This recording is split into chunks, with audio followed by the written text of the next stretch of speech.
Every once in a while in this industry, something happens that causes jaws to drop and heads to get scratched. Sometimes the results of these game-changing situations are more hype than they are substance. By now, the relationship between Arctic Cat and Yamaha is no secret. We've all had a chance to sort out all the inner workings of this unprecedented technology-sharing relationship, but the most important question is still begging to be answered. Is Arctic's new ZR7000 with its Yamaha-built CTEC 4 1049cc 3-cylinder EFI 4-stroke mill A, an impressive performer, and B, better than Arctic's last non-turbocharged 4-stroke offering? The answer to both these questions is a resounding yes. The ZR7000 series of Arctic Cats has more than impressed everyone who's ridden them. But these sleds are not just an improvement over their predecessors. In my opinion, the 7000 series sets a whole new benchmark for 4-stroke performance in the industry. This is a pretty lofty statement. There's already a number of very impressive 4-stroke performance snowmobiles on the market right now, but each one of them seems to have its own set of quirks, and I can't honestly say I would prefer them versus their own 2-stroke competition. The ZR7000 changes that. So far, we have found no quirks with this engine-chassis combination, and put up against a 2-stroke in the same class, you're not sacrificing anything to ride the 7000.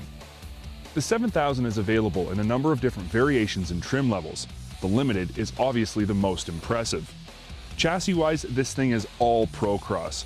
Its widely spaced double-arm front suspension setup with its wild-looking ultra-tall spindles come right off Arctic's race sled. Its beautiful and shapely tipped tunnel houses Arctic's very capable slide-action skid frame, and Fox supplies shocks for the front and rear of nearly every Procross model. I say this skid is capable because it can ride extremely smooth and plush in the small stuff while still resisting bottoming on the big hits. But recently, Arctic has been missing the mark by just a hair with their shock calibration on their rear suspension setups of even their LXR model. The Limited we have here can be pounded through big bumps, eats medium-sized whoops for breakfast, but just isn't as smooth as I think it should be on small-sized studders. The LXR is better, but it's still not smooth enough. This problem could be very easily remedied with the addition of compression adjustability on the rear arm shock. With no adjustability, you're stuck with the sled exactly how it comes from the factory. In this lighter, more nimble chassis, the 1049cc electronically fuel-injected CTEC 4 mill feels more impressive than ever. It's got a claimed and very believable 135 horsepower, and it pulls hard all the way from initial squeeze to full jam.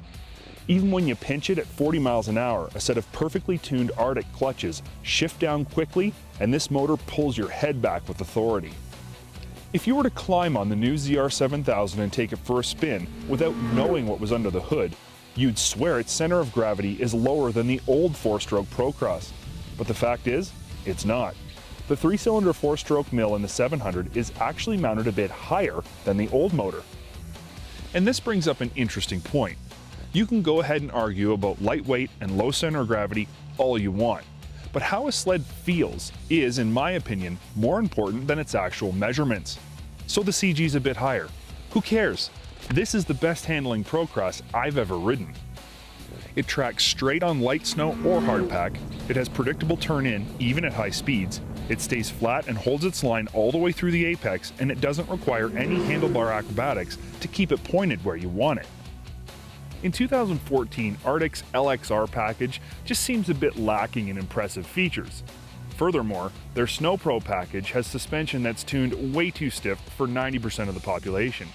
The LXR is supposed to be the ultra-luxury touring version, and the SnoPro is supposed to be the hardcore ditch-banging version.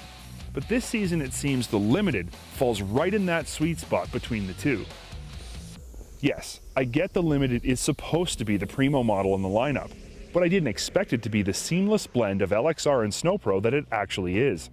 It's smooth, but aggressive, has all the fancy features of the LXR, and the high-performance looks of the SnoPro. So here's the deal.